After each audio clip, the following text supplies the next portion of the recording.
ജന്മാദ്യസ്തേതൊന്നയാതിതരതച്ചാർത്തേഷവിജ്ഞസ്വരാട് തേനേ ബ്രഹ്മഹൃദായ ആദികവേ മുഹ്യന്തി യത്സൂരയ തേജോ വാരിമൃതാം യഥാ വിനിമയോ യത്ര ത്രിസർഗോ മൃഷാ ധാംനാ സ്വേന സദാ നിരസ്തകുഹകം സത്യം പരം ധീമഹി.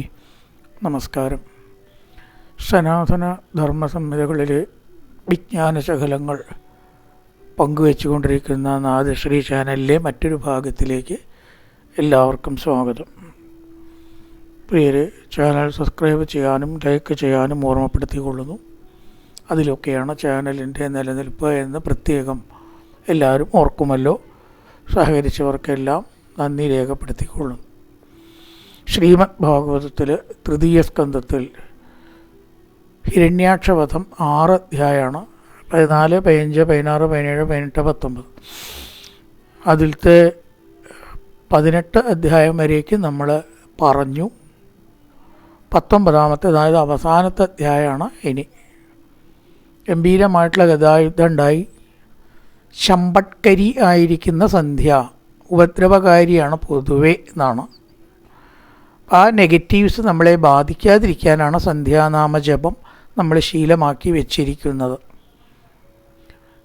രാവിലത്തെ ഈശ്വരാരാധന പോസിറ്റീവ് കാര്യങ്ങൾ സ്വീകരിക്കാനാണെങ്കിൽ സന്ധ്യത്തെ വൈകുന്നേരത്തെ ആരാധന നെഗറ്റീവ്സിനെ തള്ളാനാണ് പ്രധാന ഉദ്ദേശം. ഇപ്പം എന്തായാലും അസുരന്മാർക്ക് ശക്തി വർദ്ധിക്കുന്ന ആ സമയം വരുമ്പോഴേക്കും ഇവനെ വധിക്കണം. വെറുതെ ഇങ്ങനെ കളിക്കുന്നത് അത്ര ഞങ്ങൾക്ക് സഹിക്കണില്ല. ഭഗവാനെ എസ്റ്റി കൊണ്ടാണല്ലോ ചെയ്യണത്. ഞങ്ങൾക്ക് അതത്ര ഒരു സന്തോഷമുള്ള കാര്യമായിട്ട് തോന്നാത്തത് കൊണ്ട് ശമ്പട്കരി എന്ന് പറഞ്ഞാൽ ഉപദ്രവകാരിയായ സന്ധ്യ, അതിനു മുമ്പേ ഇവനെ സർവേശ്വര വധിക്കണമേ എന്ന് ബ്രഹ്മാവ് അപേക്ഷിച്ചു. മൈത്രേയ ഉവാച അവതാര വിരിഞ്ചസ്യ നിർവ്യളീക അമൃതം വച പ്രഹസ്യ പ്രേമഗർഭേണ തദമാങ്കേണ സ്വഗ്രഹീൻ. വിരിഞ്ചസ്യ ബ്രഹ്മാവിൻ്റെ നിർവ്യളീക അമൃതമാണ്. അമൃതമാക്കുന്ന വാക്യങ്ങൾ കേട്ടിട്ട് തത് വച അവതാര്യ. അവതാര്യ എന്ന് പറഞ്ഞ വാക്കുകൾ ധരിച്ചിട്ട് എന്നാണ്. ധരിച്ചിട്ട് അതിൻ്റെ പൊരുൾ മനസ്സിലാക്കിയിട്ട് എന്നർത്ഥം. പ്രഹസ്യ, ഹാസം, മന്ദഹാസം, ചെറുതായിട്ടൊന്ന് പുഞ്ചിരിച്ചുകൊണ്ട് ഭഗവാൻ ഇതൊന്നൊരു വലിയ കാര്യമൊന്നുമല്ല എന്ന നിലയ്ക്കാണ് മന്ദഹാസത്തിൻ്റെ അർത്ഥം. പ്രേമഗർഭേണ, പ്രേമസൂചകമായ, അപാങ്കേന, കടക്കണ്ണോട്ടം കൊണ്ട്, സ വരാഹ ഭഗവാൻ ഗ്രഹിച്ചു. ഒരു മന്ദഹാസത്തോടു കൂടിയിട്ട് ബ്രഹ്മാവിൻ്റെ വാക്യത്തെ നന്നായി ഭഗവാൻ, വരാഹസ്വരൂപിയായിട്ടുള്ള ഭഗവാൻ ഗ്രഹിച്ചു. കാര്യം ആര് പറഞ്ഞാലും സ്വീകരിക്കണമല്ലോ. തതസ്തപത്നം മുഖതച്ചരന്തമകുതോ ഭയം ജഘാനോത്പത്യ ഗതയ അനാവാസുര അക്ഷജ. തത മുഖത അകുതോ ഭയം, അനന്തരം മുൻഭാഗത്തിൽ ഭയം ഇല്ലാത്ത വിധം സഞ്ചരിക്കുന്ന ചരന്തം. മുഖത അകുതോഭയം ചരന്ത അസുരം. പേടിയൊന്നുമില്ല. ഈ പേടി ചില സമയത്ത് എന്താ അറിയോ, നമ്മുടെ രക്ഷകനാ.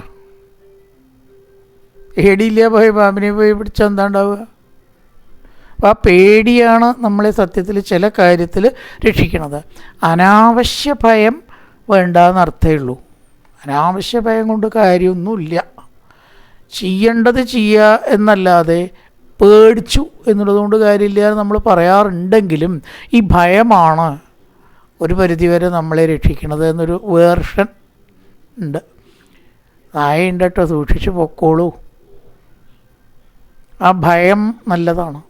നേരെ ശങ്ക കൂടാതെ പോയി ചാടി കയറി കടിച്ചാൽ എന്താ ഉണ്ടാവുക? അപ്പം അതുപോലെ ഇവിടെ പേടിയില്ല. കാരണം എന്താ? മരിക്കാറായിക തന്നെ. അങ്ങനത്തെ നിർഭയത്വത്തെ നമ്മളൊരു ക്വാളിറ്റി ആയിട്ട് പറയാറില്ല.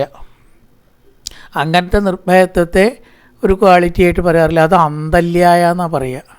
എവിടെയും പോവാം, എപ്പോഴും പോവാം, എന്തും ചെയ്യാം. അന്തല്യാണ്, ധൈര്യമല്ല. അപ്പം ഇവന് വലിയ അന്തമൊന്നുമില്ല, കാരണം ഭഗവാന്റെ ശക്തിയെക്കുറിച്ച് ഒന്നും ചിന്തിച്ചിട്ടില്ല. അതാണ് ചരന്തം അകുതോഭയം. ആ അസുരനെ അകുതോഭയം ചരന്തം സപത്നം. സപത്നം എന്ന് പറഞ്ഞാൽ സംസ്കൃതത്തിൽ ശത്രു എന്നർത്ഥമാണ്. ആ ശത്രുവായ അസുരനെ അക്ഷജ, നാസികയാകുന്ന ഇന്ദ്രിയങ്ങളിൽ നിന്ന് ജനിച്ചവൻ.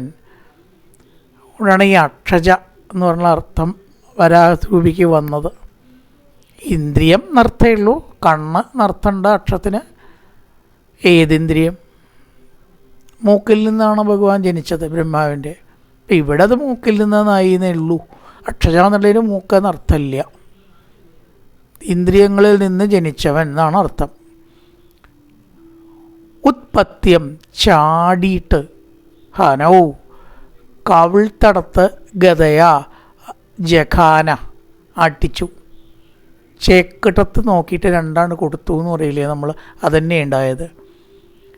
ജഘാനോത്പത്യ ഗതയ, ഗത കൊണ്ട് ചേക്കിട്ടത്ത് രണ്ടാണ്ട് കൊടുത്തു. ജഘാനോത്പത്യ ഗതയ, ഗതയ ഉത്പത്യ, ഗത കൊണ്ട് അടിച്ചിട്ട്. ഹനാവസുരം അക്ഷജ, അക്ഷജൻ ഇന്ദ്രിയങ്ങളിൽ നിന്ന് ജനിച്ചവൻ, ബ്രഹ്മാവിൻ്റെ മൂക്കിൽ നിന്ന് ജനിച്ചവൻ. അതാണ് കർത്താവ്. അദ്ദേഹം ഭഗവാൻ. കർത്താവ് ചിലപ്പോൾ ലാസ്റ്റിൽ പറയും സൗകര്യത്തിന് വേണ്ടിയിട്ട്. തതസ്സപത്നം മുഖതച്ചരന്തമകുതോഭയം ജഘാനോത്പത്യഗതയാ ഖനാവസുരമക്ഷജ സാകൃതാ തേന ഗതയാ വിഗതാ ഭഗവത്കരാത് വിഹൂർണിതാ പതദ്രേജേ തദദ്ഭുതമിവാഭവ. സാ അത് ആ അടി തേന അവനാൽ ഗതയാ കൃത ഗത കൊണ്ട് അനിക്കപ്പെട്ടതായതുകൊണ്ട് ഭഗവത്കരാത് ഭഗവാന്റെ കരത്തിൽ നിന്ന് വിഗത വീഴ്ത്തപ്പെട്ടതും. മുമ്പിൽ സഞ്ചരിക്കുന്ന ആ ശത്രുവിനെ ബ്രഹ്മാവിൻ്റെ നാസാന്തർഭാഗത്തിൽ നിന്ന് ജനിച്ച ഭഗവാൻ ചാടി അടിച്ചു. ഭഗവാൻ ആ ഗദാപ്രഹരം ചെയ്തപ്പോൾ, അടിച്ചപ്പോൾ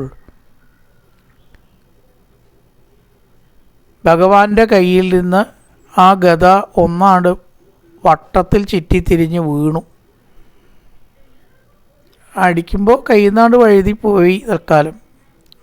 ആ ഗദ കണ്ട് നിന്നവർക്ക് അത്ഭുതമായി. ഇതെന്തിപ്പോൾ ഈ ഭഗവാൻ ഇങ്ങനെ ഒരു അബദ്ധം പറ്റിയ? ശക്തനായിട്ടുള്ള ഒരു ശത്രുവിൻ്റെ നേരെ ആയുധം പ്രയോഗിക്കുമ്പോൾ അത് കയ്യിൽ നിന്ന് വഴുതി പോകാൻ പാടുമോ? വഴുതി പോവാത്ത വിധം വിധിച്ചവനാവണല്ലോ യുദ്ധം ചെയ്യുക. എന്തേ ഭഗവാനിപ്പോൾ ഇങ്ങനൊരബദ്ധം പറ്റാൻ എന്ന രീതിയിൽ എല്ലാവരും അത്ഭുതപ്പെട്ടു. സാഹൃദാ തേന ഗതയാ വിഗത ഭഗവത്കരോത് ഭഗവത്കരാൻ ഹൃദാ ഗതയാ വിഹൂർണിതാപതത് രേചേ തദദ്ഭുതം ഇവാഭവത്. ഷത്തദാലത്തീർത്ഥോപീന ബബാധേ നിരായുധം മാനയൻ സമൃതേ ധർമ്മം വിശ്വക്സേനം പ്രകോപയൻ. സ അവൻ തഥാ അപ്പോൾ ലബ്ധതീർത്ഥ അപി ലഭിച്ചിരിക്കുന്ന അവസരത്തോടു കൂടിയവനാണെങ്കിലും, ഭഗവാനെ തോൽപ്പിക്കാനൊരവസരമാണ്. ഒരു കണക്കിന് തോൽപ്പിക്കാൻ പറ്റില്ല, അത് വേറെ കാര്യം. എങ്കിലും അവൻ്റെ ദൃഷ്ടിയിലൊരു അവസരമാണല്ലോ.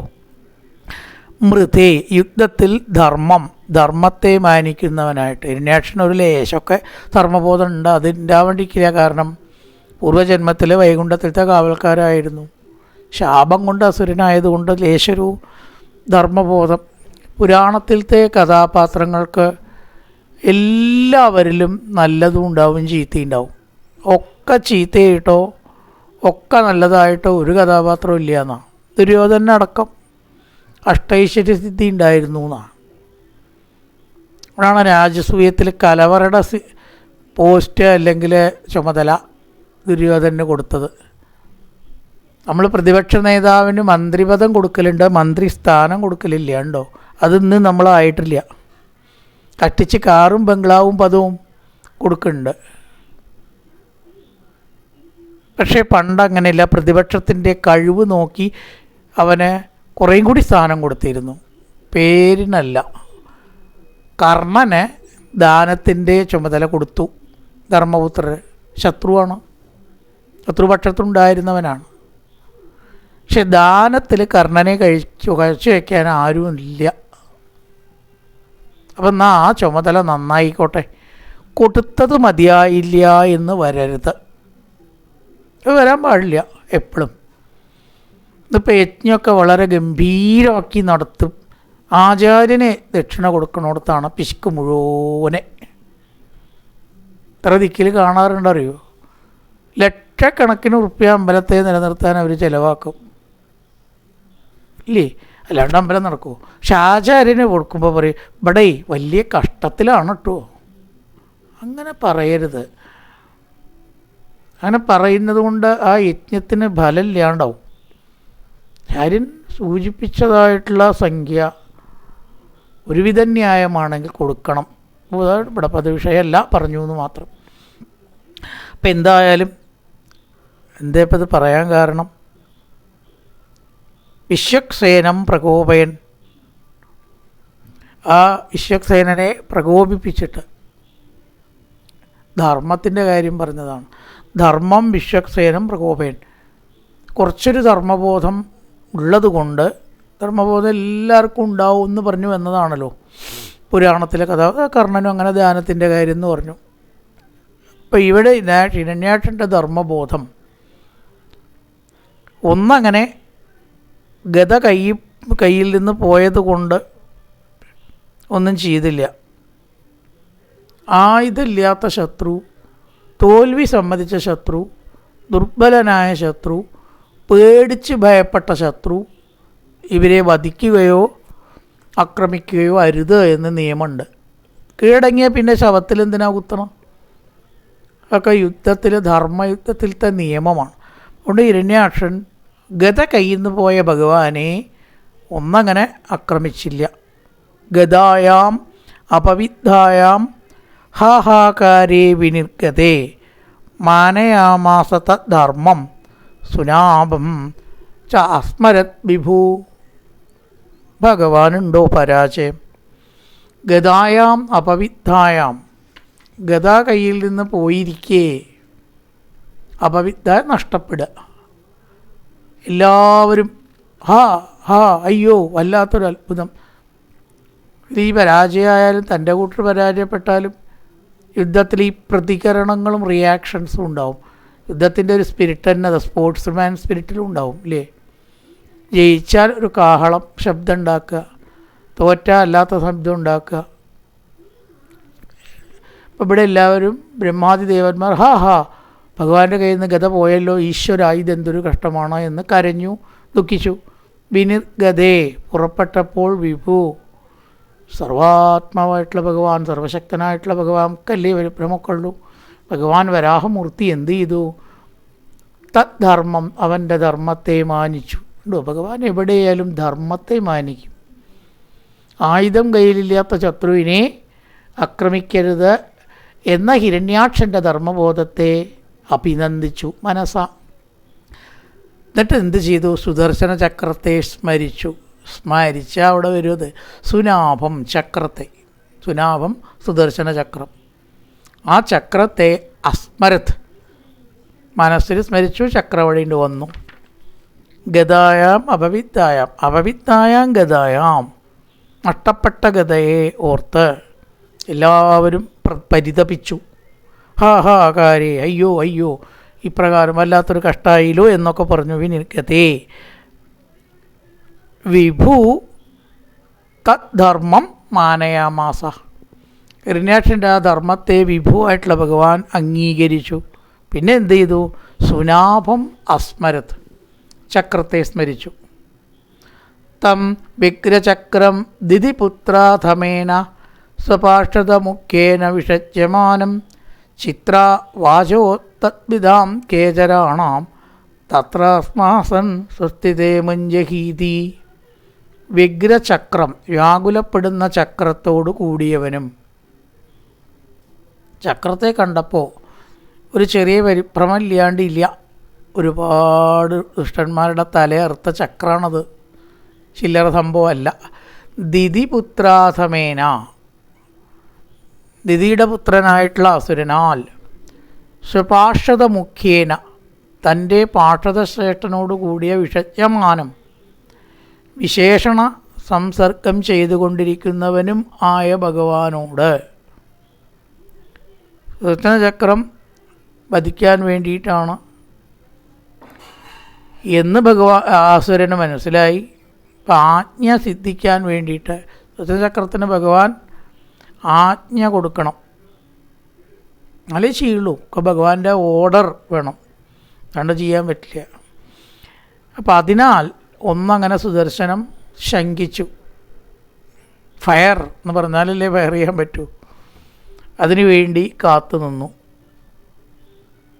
അപ്പോൾ ആ അസുരൻ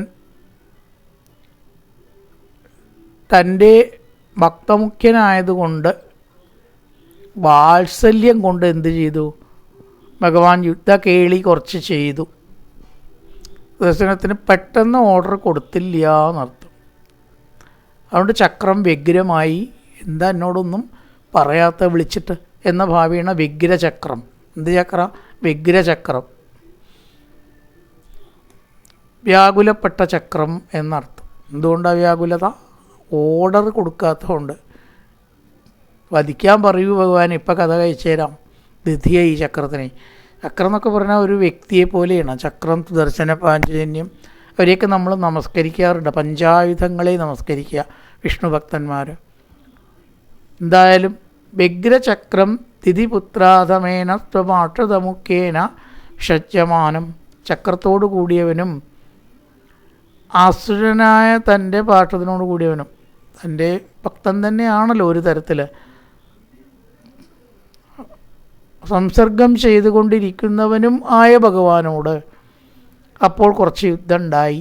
ചിത്ര വാചോ തദ്വിദാം കേചരാണാം തത്രാസ്മാസൻ സ്വസ്തി തേമുഞ്ജഹീതി.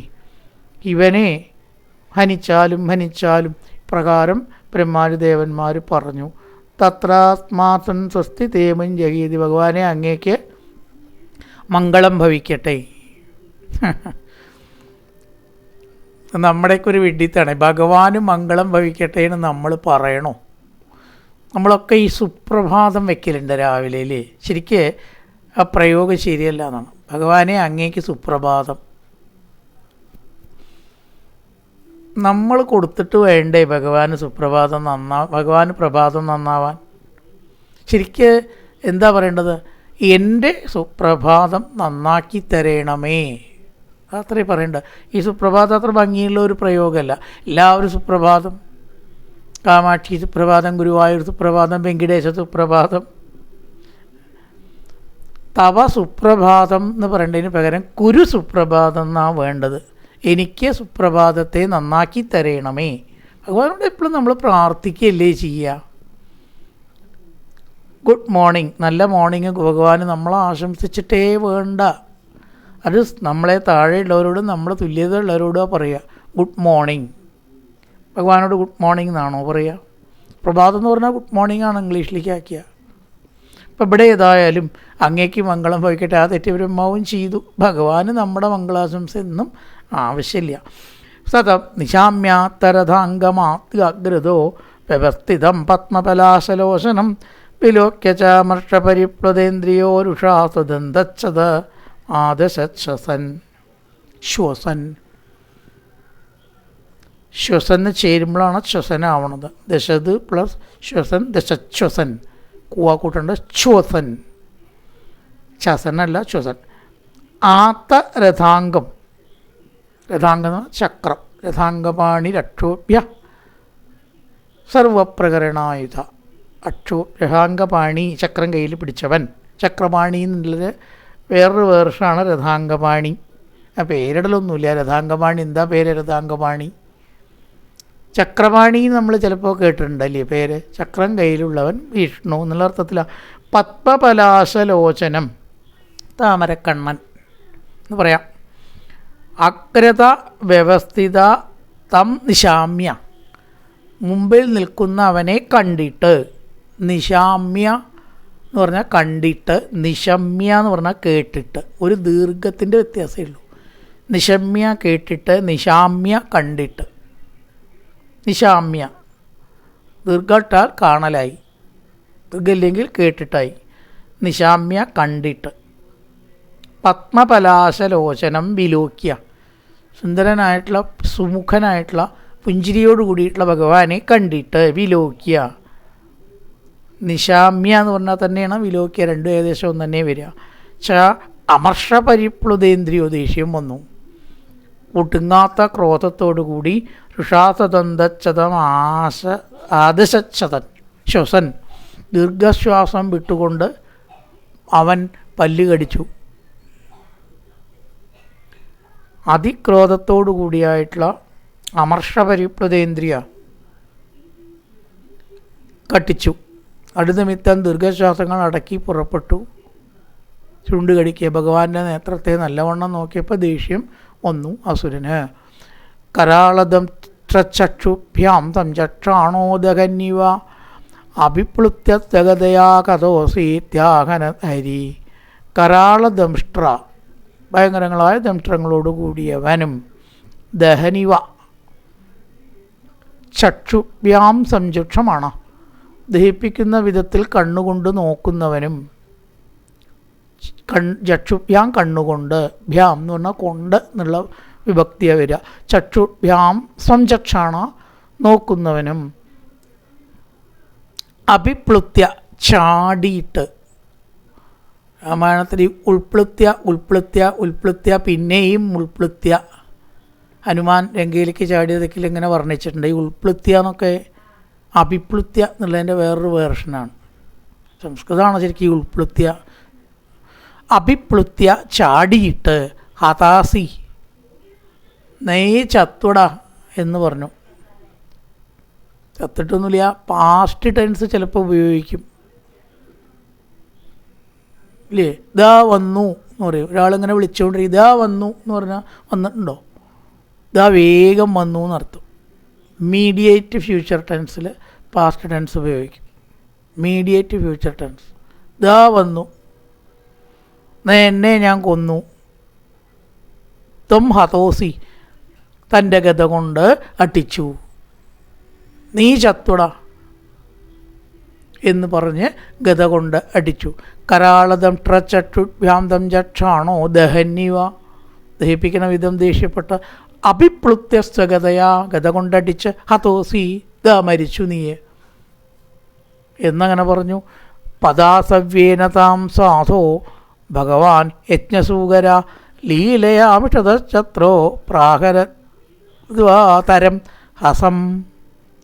യജ്ഞസൂകര, യജ്ഞവരാഗസ്വരൂപിയായിട്ടുള്ള ഭഗവാൻ. ശത്രോ മിഷത, ശത്രു നോക്കി നിൽക്കവേ. വാതരംഹസം, വായുവേഗത്തോടു കൂടിയതായ ആ ഗതയെ ലീലയാ, ആയാസം കൂടാതെ, സവ്യേന ഇടത്തെ കാൽ കൊണ്ട് പ്രഹരത്. യജ്ഞതുകരമൂർത്തിയായ ഭഗവാൻ അടിച്ച സമയത്ത് ഹിരണ്യാക്ഷൻ ആ ഗതയെ താഴ്ത്ത് വീഴ്ത്തി. ശക്തനാണോ ഹിരണ്യാക്ഷൻ? ശക്തിയില്ലാത്ത ആളല്ല. പദാസവ്യേന താം സാധോ ഭഗവാൻ യജ്ഞസൂകര ലീലയാമിഷതശത്രോ പ്രാഹരത്വാതരം ഹസം, മേൽത്ത് വീഴ്ത്തി. ആഹ ചാവിതമാതത്തക്കടത്തഞ്ചിഗീഷസി ഇത്യർത്ഥസത്തയാ ഭൂയ താടയൻ വനതൃശം. ആയുധം ആദൽസ്വ, ഭഗവാന്റെ ഗത താഴ്ത്തു വീണിരിക്കുകയാണ്.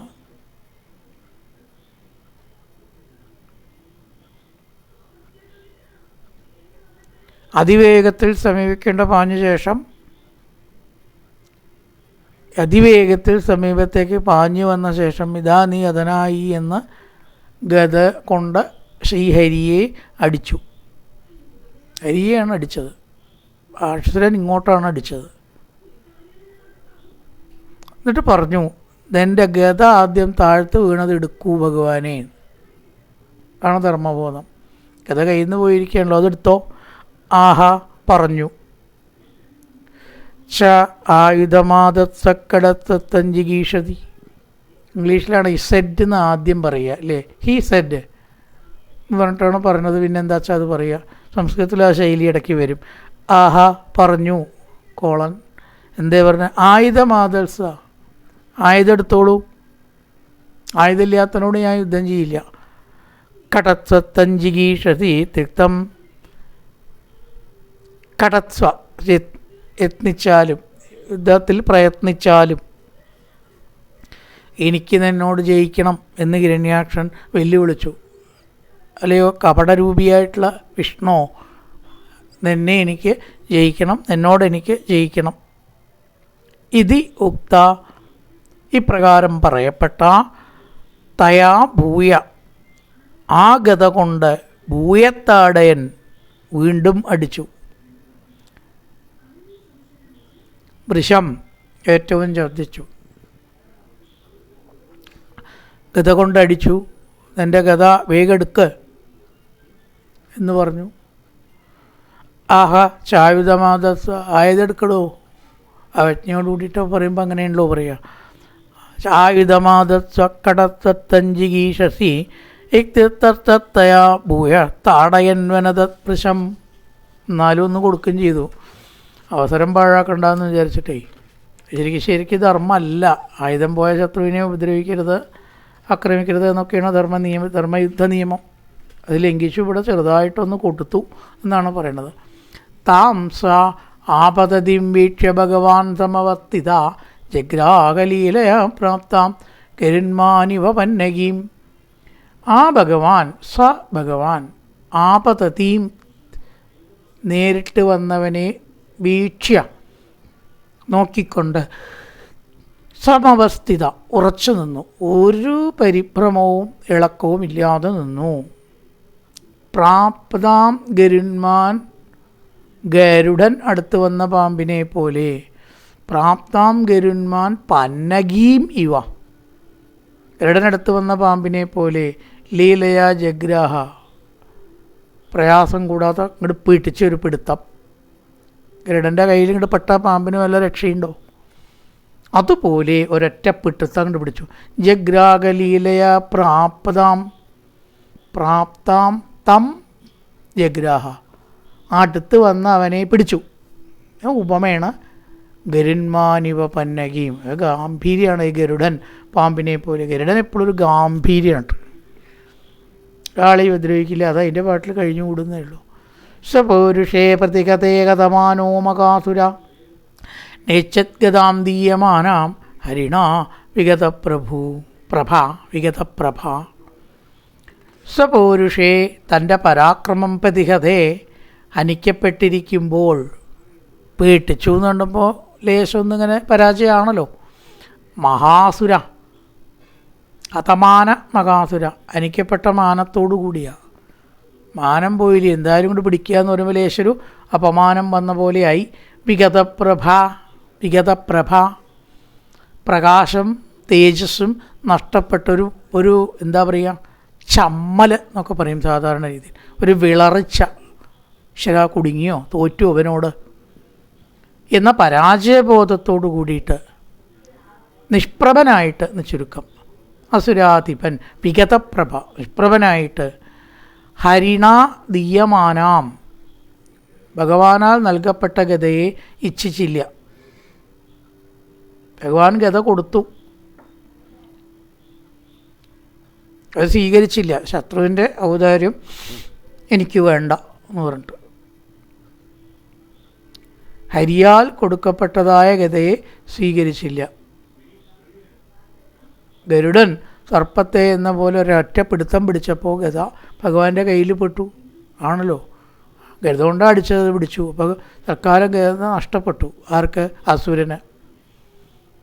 അപ്പോൾ ഭഗവാൻ ദാ എൻ്റെ ഗത ഞാൻ പിടിച്ചു എന്ന് വിചാരിച്ചിട്ട് എനിക്കിതിൻ്റെ ഗതയൊന്നും വേണ്ട, തടുത്തതാണ് എനിക്ക് അടി കിട്ടാണ്ടിരിക്കാൻ എന്നും പറഞ്ഞിട്ട് കൊടുത്തപ്പോൾ എന്ത് ചെയ്തു? ഹിരണ്യാക്ഷനത് തിരസ്കരിച്ചു, മേടിച്ചില്ല. ജഗ്രാഹത്ത് ശിഖഞ്ചൂലഞ്ജല ജലനലോരു വാ യജ്ഞായ തദരൂപായ വിപ്രായാഭിചരണ്യഥ.